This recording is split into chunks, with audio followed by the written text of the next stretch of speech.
Gloire à Jésus. Que le nom de Dieu Tout-Puissant, le Père de notre Seigneur Jésus-Christ, soit loué. Je vous souhaite la bienvenue à l'émission Prière et Paroles prophétiques avec le docteur Okpai, Dick Okpai. Tous les premiers jours de la semaine, je vous amène cette émission pour vous aider à démarrer vos semaines avec la parole de Dieu. Comme d'habitude, aujourd'hui, vous allez expérimenter ce que vous n'avez jamais expérimenté. La parole de Dieu que Dieu m'a donnée pour vous en cette semaine est forte. Je reviendrai à la fin de l'enseignement pour décréter des paroles sur votre vie. Croyez-moi, vous allez rencontrer la faveur et des miracles et la main de l'Éternel en cette semaine. Tu m'appelleras et tu me diras, homme de Dieu, Dieu m'a rendu visite à travers de l'enseignement que j'ai reçu de ton émission. Que Dieu vous garde. Allons à la parole et je reviendrai pour prier pour vous. Amen. Prions. Éternel Père, nous te rendons toute la gloire et l'honneur. Béni sois-tu, Seigneur, pour la vie que tu nous as accordée. Béni sois-tu pour cette opportunité que tu nous donnes encore pour expérimenter ta gloire. Père, c'est une opportunité de faire partie de ceux qui vivent encore sur la terre. Merci pour le don de vie. Éternel Dieu, j'ai prié en tant que ton serviteur pour que tu m'équipes avec ta parole pour ton peuple ce matin. Béni sois-tu, Père. Prends le contrôle. Que ton nom soit glorifié. Satan, je te lis et je te débarrasse de leur chemin. Dans le nom de Jésus. Amen. Chers auditeurs auditrices, le thème que nous allons traiter ce matin, qui est le premier jour de cette semaine, est la prospérité du désert. J'intitule l'enseignement de ce matin la prospérité du désert. Quelqu'un peut me poser ces questions. Homme de Dieu, est-ce que on peut trouver la prospérité dans le désert? Est-ce que la vie peut exister dans le désert? Est-ce que l'avancement, le progrès peut exister dans le désert? Permettez-moi de commencer cet enseignement en vous expliquant ce que signifie le désert. Le désert signifie la sécheresse. Le désert signifie le manque de vie. Le désert signifie des difficultés. Mais ça, c'est l'explication littérale du désert. Selon les pensées des hommes. Si les hommes se retrouvent dans le désert, pour eux, c'est fini. Mais croyez-moi, enfant de Dieu, Dieu te fera prospérer dans le désert. Dieu te fera réussir accomplir ta destinée dans le désert. Le désert n'a pas ce qu'il faut pour empêcher celui-là que Dieu a mis sa main dans sa vie pour progresser, pour prospérer. Le désert n'empêche pas les enfants de Dieu de continuer d'aller de l'avant. Je ne sais pas ce qui se passe dans vos vies. Je ne sais pas le niveau de la sécheresse que vous êtes en train de traverser actuellement. Peut-être à cause de ce que vous êtes en train de traverser, vous avez déjà convaincu vous-même que vous n'en sortirez pas. Mais Dieu m'a envoyé envers vous ce matin, qui est le premier jour de cette semaine, pour vous assurer que vous allez expérimenter la prospérité dans le désert. Malgré ce que l'ennemi peut faire, ou bien en train de faire, malgré ce que l'économie de pays où vous êtes peut en train de dire, Dieu, le créateur du ciel et la terre, le pourvoyeur, m'a dit de te dire, enfant de Dieu, que tu prospéreras dans le désert. Nous allons partir avec le livre de Jean, chapitre 1, à partir du verset 45 à 46, qui dit, Philippe rencontra Nathanaël et lui dit, nous avons trouvé celui de qui Moïse a écrit dans la loi et dont les prophètes ont parlé, Jésus de Nazareth, fils de Joseph. Nathanaël lui dit, peut-il venir de Nazareth quelque chose de bon? Philippe lui répondit, viens et vois. Alléluia. Chers auditeurs, auditrices, voici le discours que Philippe et Nathanaël ont eu selon ce que la Bible nous a expliqué. Philippe a dit à Nathanaël qu'il a rencontré le Seigneur Jésus-Christ de Nazareth.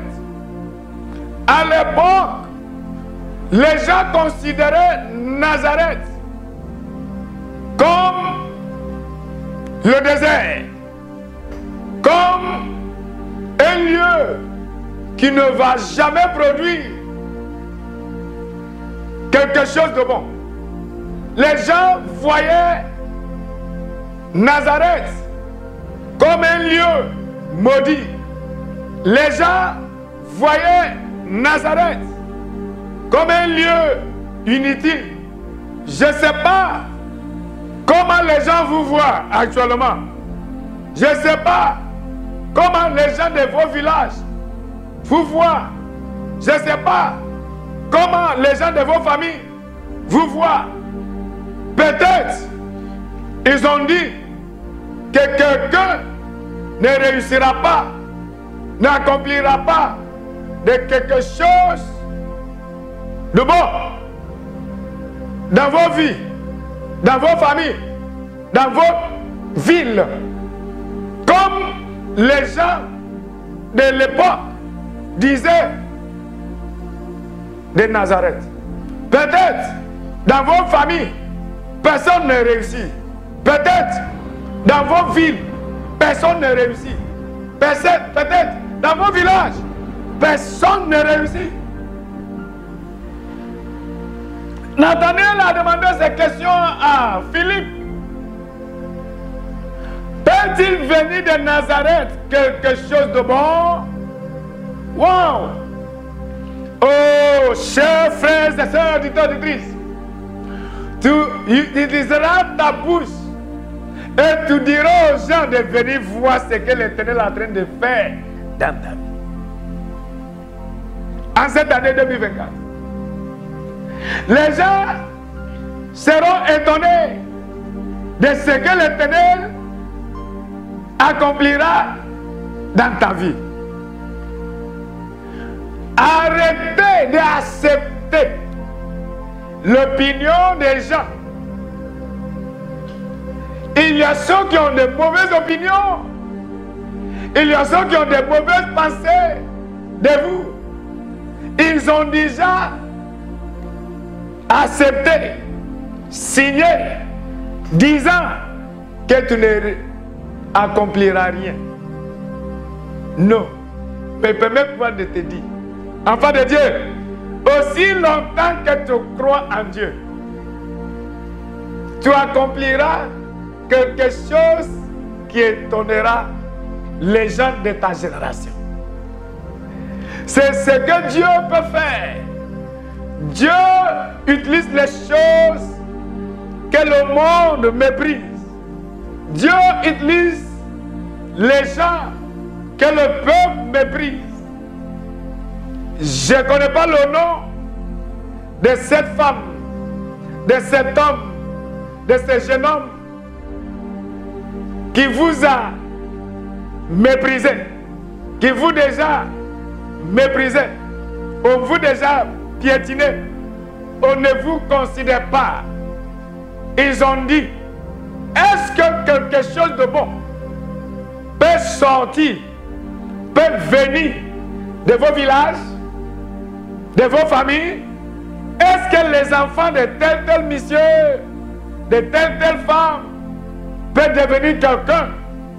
Croyez-moi. Sauf si vous ne croyez pas en Dieu. Si vous croyez en Dieu, si vous mettez vos confiances en Dieu, si vous espérez en Dieu, tout deviendra ce que les hommes n'ont jamais imaginé que vous allez devenir. Alléluia. Ta famille peut être considérée inutile. Les gens peuvent vous considérer inutile. Mais croyez-moi, en cette année, si je suis un homme de Dieu, appelé par Dieu, point par Dieu, envoyé par Dieu pour décréter des paroles aux nations, Dieu accomplira de grandes choses à travers toi, à travers vous. Toi qui étais méprisé. Alléluia. Nous allons voir que c'est possible de prospérer dans le désert. Permettez-moi de vous dire que quand Dieu te rend visite, Dieu te prend pour te faire passer par le désert, où il te montre sa gloire. Dieu ne nous montre pas sa gloire le temps que les choses marchent bien, le temps que les choses sont aisées. Dieu se glorifie le temps que les choses sont tellement dures et difficiles. Nous allons voir le livre de Deutéronome, chapitre 2, à partir de versets 1 à 7. Je lis la parole de Dieu. Nous nous tournons et nous partîmes pour le désert, par le chemin de la mer Rouge, comme l'Éternel me l'avait ordonné. Nous suivîmes longtemps le contour de la montagne de Sion. Comment peut Dieu vous faire passer par le désert? Comment peut Dieu faire passer ses enfants par le désert?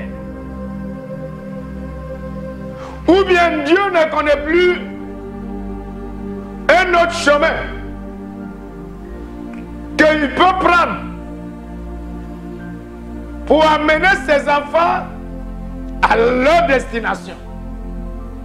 Pourquoi les faire passer par le désert? Pourquoi les faire passer par la mer Rouge? Qu'est-ce que Dieu veut leur montrer? Dieu fait passer ses enfants par le désert afin de les faire voir, expérimenter sa souveraineté. Oh, alléluia. Je reprends.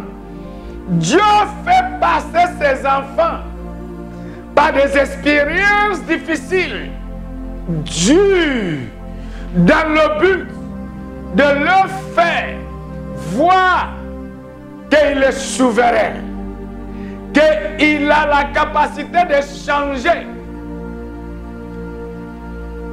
une terre stérile à une terre fertile. Dieu nous tournons et nous partons pour le désert. Comment Dieu peut conduire ses enfants jusqu'au désert? Dieu veut accomplir quoi? Je ne sais pas ce que vous êtes en train de vivre actuellement, mais permets-moi de te dire que Dieu est avec toi. Même dans cette situation précaire, même dans cette situation difficile. Verset 2, l'Éternel me dit, vous avez assez suivi le contour de cette montagne. Tournez-vous vers le nord. Dans cet ordre au peuple, vous allez passer à la frontière de vos frères, les enfants d'Ésaü, qui habitent en ciel. Ils vous craindront, mais soyez bien sûrs, vos gardes. Ne l'attaquez pas, car je ne vous donnerai dans leur pays pas même de quoi poser la plante du pied. J'ai donné la montagne de ciel en propriété à Ésaü. Vous achèterez d'eau à prix d'argent la nourriture que vous mangerez, et vous achèterez d'eau à prix d'argent même l'eau que vous boirez. Car l'Éternel, voici la parole, voici le miracle.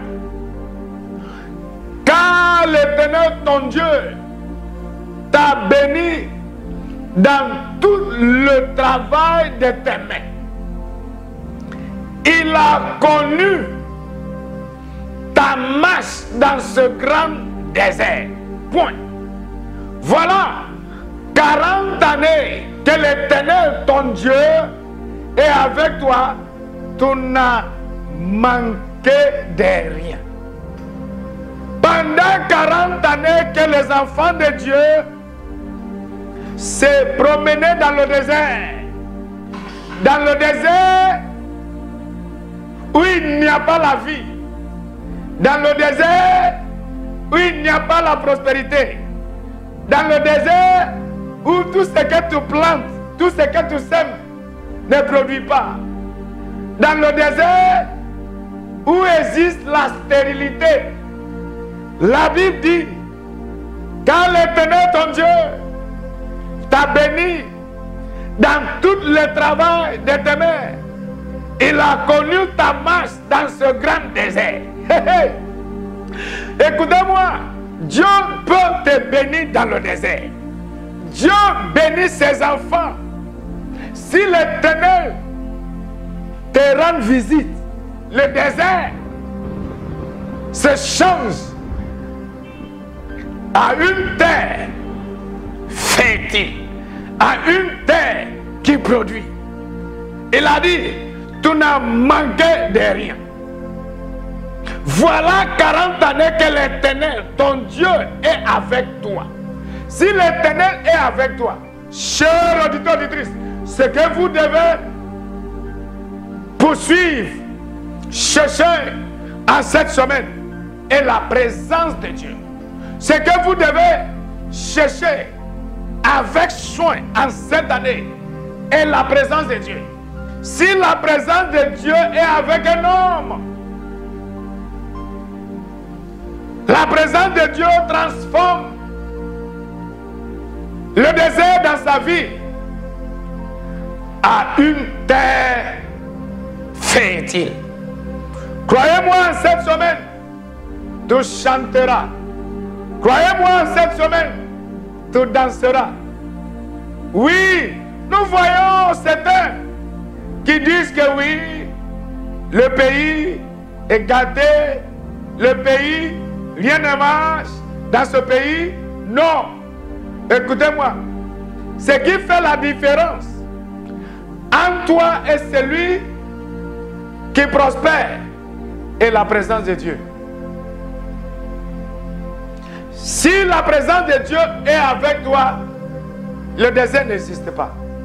La présence de Dieu ne se soumet pas au désert. Au contraire, c'est le désert qui se soumet, qui se prosterne devant la présence de Dieu.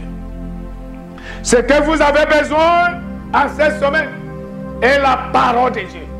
Et c'est la parole de Dieu que je vous amène.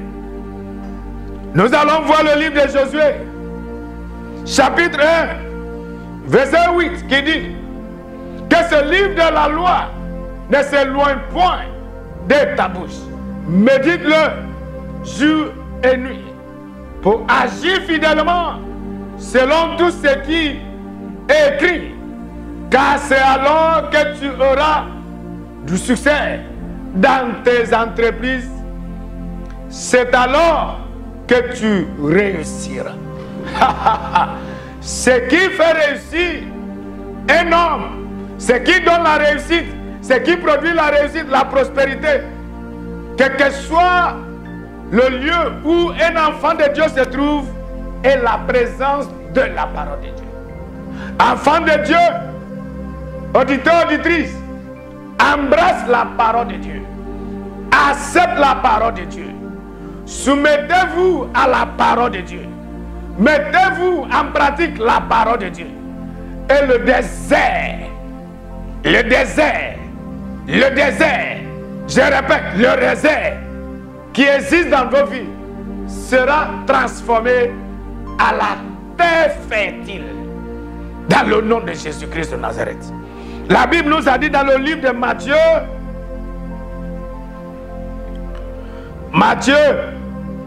chapitre 6 verset 33 qui dit: cherchez premièrement le royaume et la justice de Dieu, et toutes ces choses vous seront données par-dessus. Si tu trouves le royaume de Dieu, si tu trouves la parole de Dieu, si tu acceptes Dieu dans ta vie, tu deviendras ce que les gens n'ont jamais imaginé que tu peux devenir. Croyez-moi, Philippe a dit à Nathanaël venez voir. Les gens viendront envers toi, toi qui as l'écoute, toi qui es en train de me regarder, toi qui crois à la parole de Dieu. Les gens viendront vers toi pour voir ce qu'ils n'ont jamais imaginé, ce qu'ils n'ont jamais vu.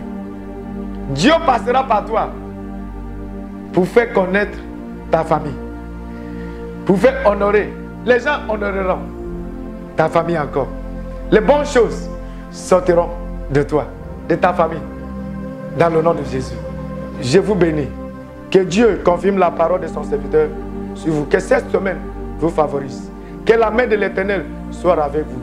Que la présence de Dieu dans vos vies transforme tout esprit du désert dans votre vie à une terre fertile en cette semaine.